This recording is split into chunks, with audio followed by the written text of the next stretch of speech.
Can be more practical and relevant than toilet training.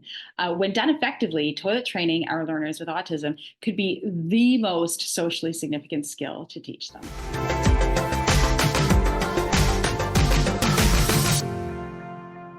Hi, I'm Shira. And I'm Shayna. We're behavior analysts that create weekly content about how to teach kids with autism so that they make real progress. And we create shareable resources to make your job just a little easier. Today's topic is all about toilet training. And if you want more videos like this, make sure to subscribe and hit the notification bell to stay updated on new video releases. So when I was 14, maybe 15, I had a great babysitting gig for the summer. I was in charge of three kids, and one of the kids was my sister's best friend, and we went to the park every day. It was awesome. However, the only catch was that I had to toilet train their 2-year-old daughter. I was only 14. I had no idea about toilet training. The only thing the mom told me was, make sure you give a Smartie to her every single time she pees on the toilet. And I was like, okay, how hard can it be? Popped a few Smarties myself when she peed on the toilet. It was all good. But really, the only thing I remember from that summer is how many accidents I had to clean up. So honestly, I just wish I knew then what I know now. Me too. I think I became a BCBA after I toilet trained all my kids. And those were tips I wish I had back then when my kids were toilet training. So when we talk about toilet training, it is one of the most important skills we could teach anyone, but I think especially our kids with autism or some kind of special need, because it means that we can help promote their dignity. When they become an adult or a young adult, the less help that they need in private places, like the bathroom, like dressing, showering, things like that, the more dignity that we can provide them. So even if the goal is not complete independence with toileting, so for whatever reason, maybe they're not capable of getting there for a physical reason or a medical reason, we should still help them get as independent as possible with toilet training, because it's going to be so worthwhile for themselves and also the people who are going to have to help them and care for them.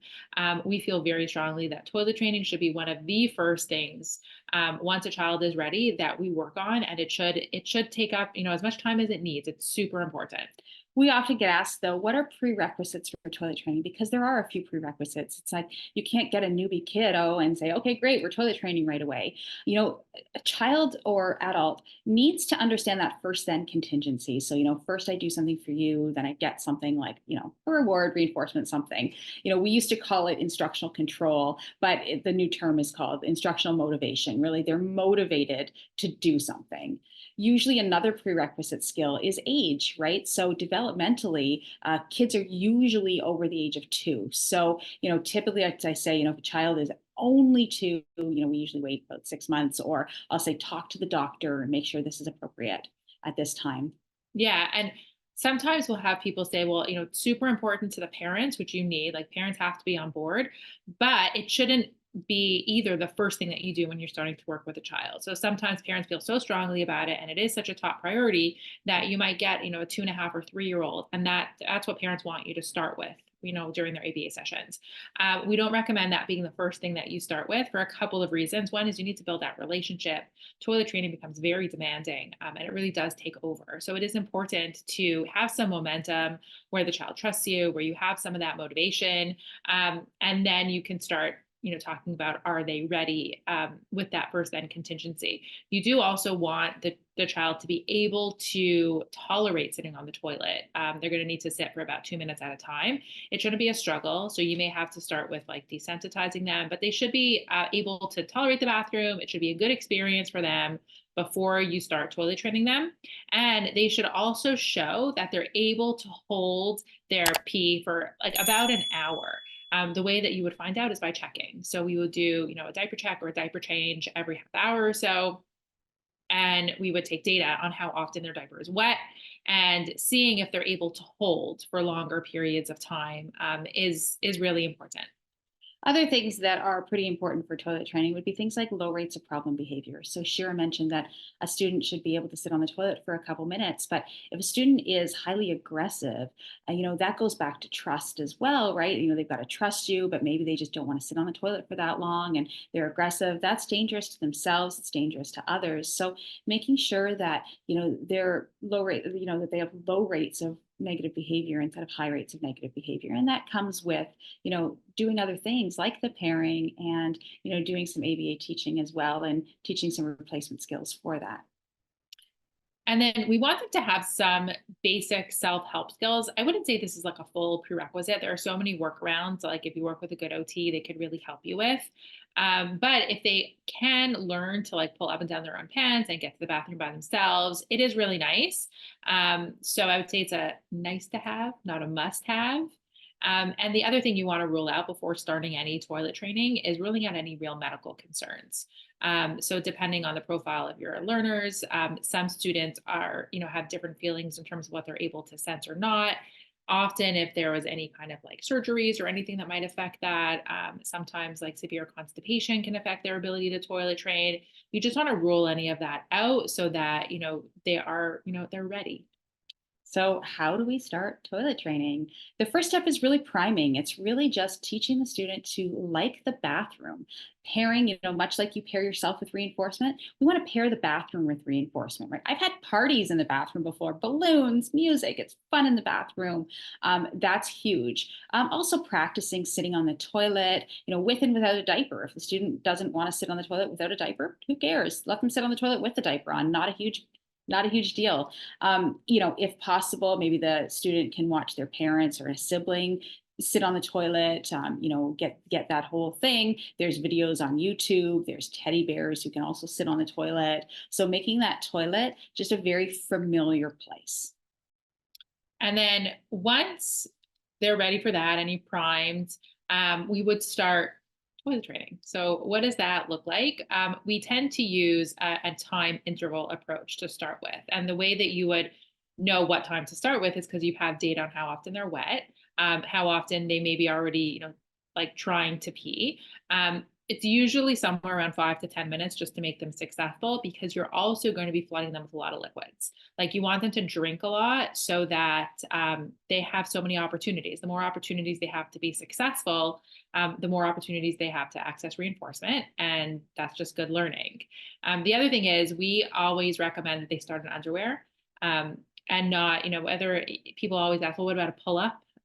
Still the same thing as a diaper, super absorbent. So we do want the underwear to be there. And you need to have a really, really powerful reinforcer that is only used for toilet training. So it might be something that we limit the rest of their time. It could be a special snack. It could be a video that they really love.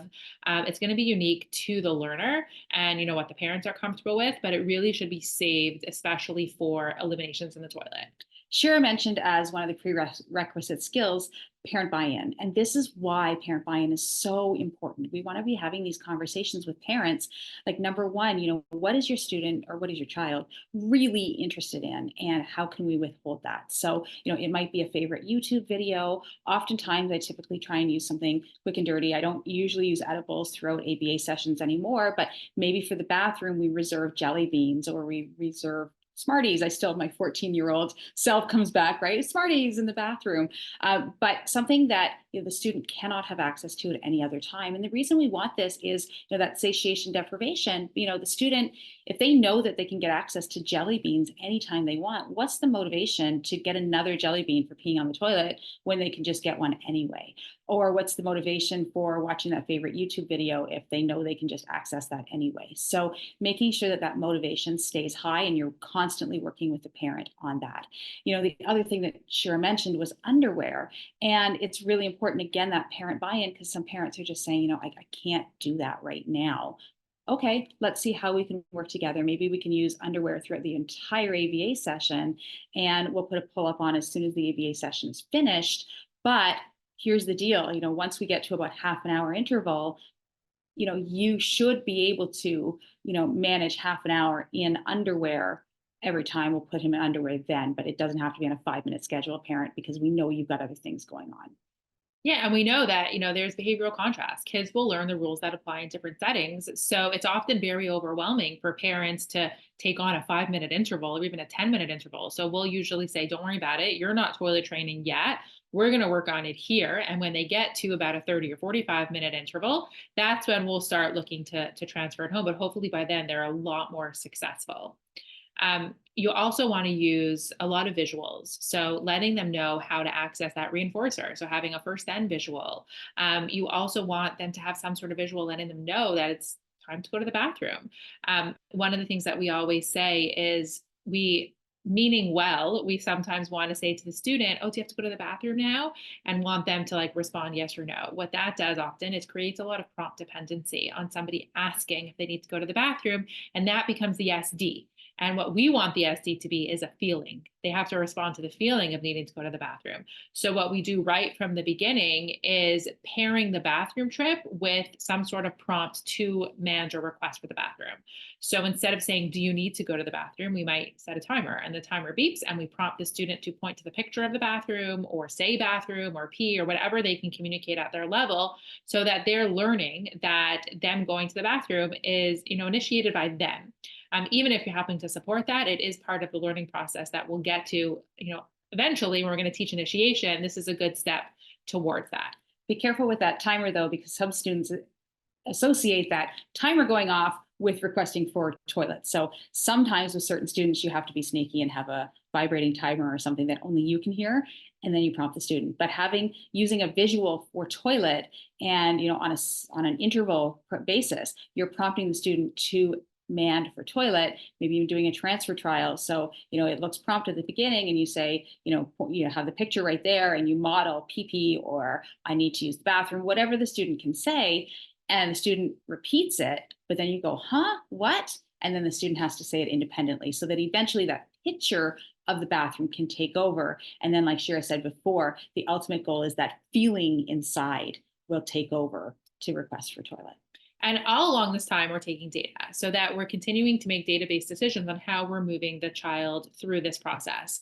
So it's usually that they can stay dry or not have accidents for 2 days in a row and be eliminating in a toilet. We'll start increasing that interval. Once we get to about, a 20 or 30-minute interval, we'll also start doing dry pants checks in between because we're teaching 2 skills here, right? One is eliminating on the toilet, which is really important. But the other skill is that holding in between eliminations. That's what my 2-year-old when I was 14 couldn't master. You forgot that one. Forgot that. Right. So we're teaching both of those skills. So you do want to also start to use the reinforcer for staying dry in addition, and then starting to eventually fade it for eliminations.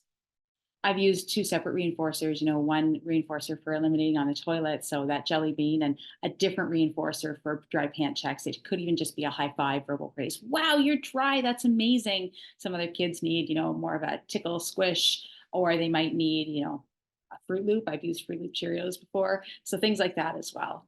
And what happens when a child does have an accident? Nothing. There's no, accident procedure, no real, consequence. Will help them get changed.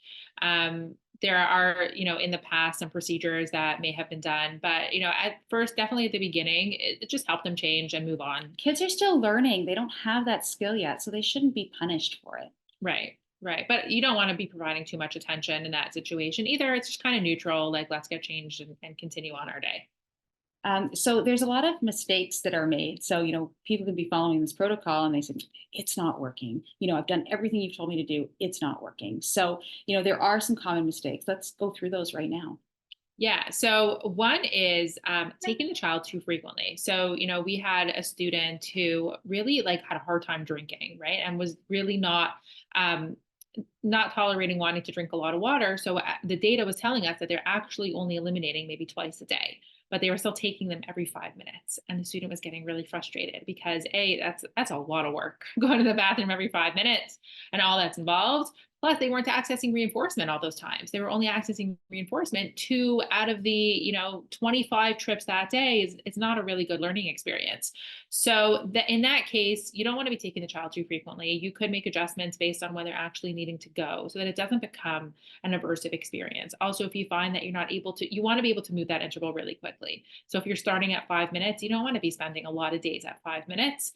And if you're needing to do that, then maybe we need to rethink something because it's not such an enjoyable experience to go every 5 minutes. I've even adjusted protocols such that, maybe you still are on a 5 or 10-minute schedule, but if the student eliminates on the toilet and had a big elimination on the toilet, chances of them having to go in 5 minutes from that elimination are almost zero. So, if you have those data and you can predict that they're not going to be eliminating for at least the next 10 or 15 minutes, maybe that first interval after a big elimination, and you can define what big elimination is, but is 15 minutes, and then it goes back to every 5 minutes. So you can make those adjustments based on your learner for sure.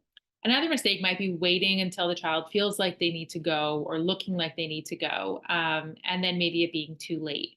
So in this situation, we're not waiting for anything. What and sometimes people will often ask me is, but they don't know, they don't understand that they need to go. So how can I be taking them? And my answer is usually part of this process is teaching them. They're going to be learning what it means to need to go to the bathroom. So we're not relying on any of their understanding that they need to go to the bathroom. We're going to be teaching them what it means and creating these contingencies for them. So we are, teaching them that they don't need to tell us that they need to go. Another mistake is just a failure to desensitize to the bathroom in the first place. So remember how we said one of those prerequisite skills is that they like the bathroom, and we should be priming ahead of time and making that bathroom fun. Make sure you do that. That is such an important step. And one thing I see too often, which I understand because it gets to be very overwhelming, but prefacing that if we're going to be doing this, we don't want to be switching back and forth. Consistency is so important. And once we put a child in underwear, we have to be prepared to like really put our best effort and push through. There's going to be accidents. Obviously, we can reevaluate, and like there are times where we've like called it off because it wasn't working. But we do have to do everything we can to understand that like it's not ideal to be going back and forth from diapers to underwear. It is okay to have it in planned times during the day. So say always in underwear during the day and in diapers at home, that is okay. But you don't want to mix up those contingencies where like sometimes in school they're in a diaper, sometimes at home, mom will try underwear and then go back to a diaper. We want to just really be as consistent as possible. So going into this, make sure everybody is aware that this is the plan and we can't go back and forth.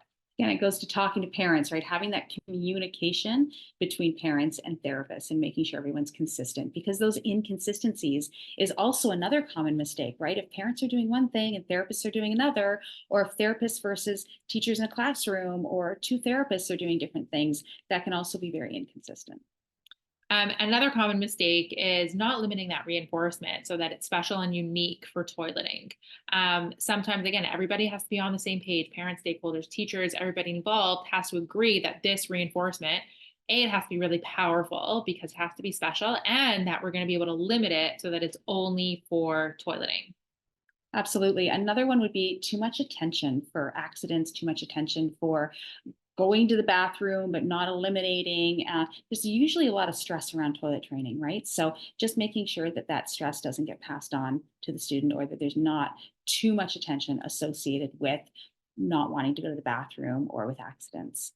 And then, in toilet training, we're always future planning. Like what's the future goal? And it's often, the initiation and fading that reinforcement. Like we're not always going to be giving them Smarties every time they go to the bathroom. So always thinking about that next step. So like I said, with not having them become dependent on the question, do you need to go to the bathroom? Thinking about building those initiation skills from the beginning is really important.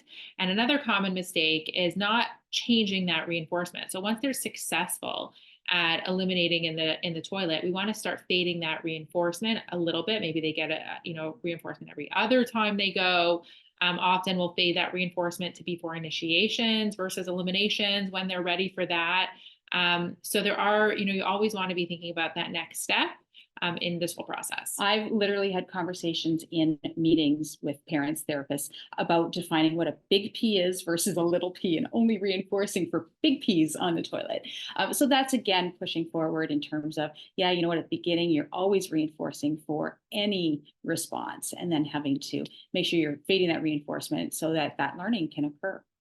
Yeah, I mean, similar shaping and chaining, like we talk about in teaching so many life skills. And for more on, that in other life skills, check out our other podcast on teaching life skills. This is one of those really important ways that we're using these strategies in a life skills way.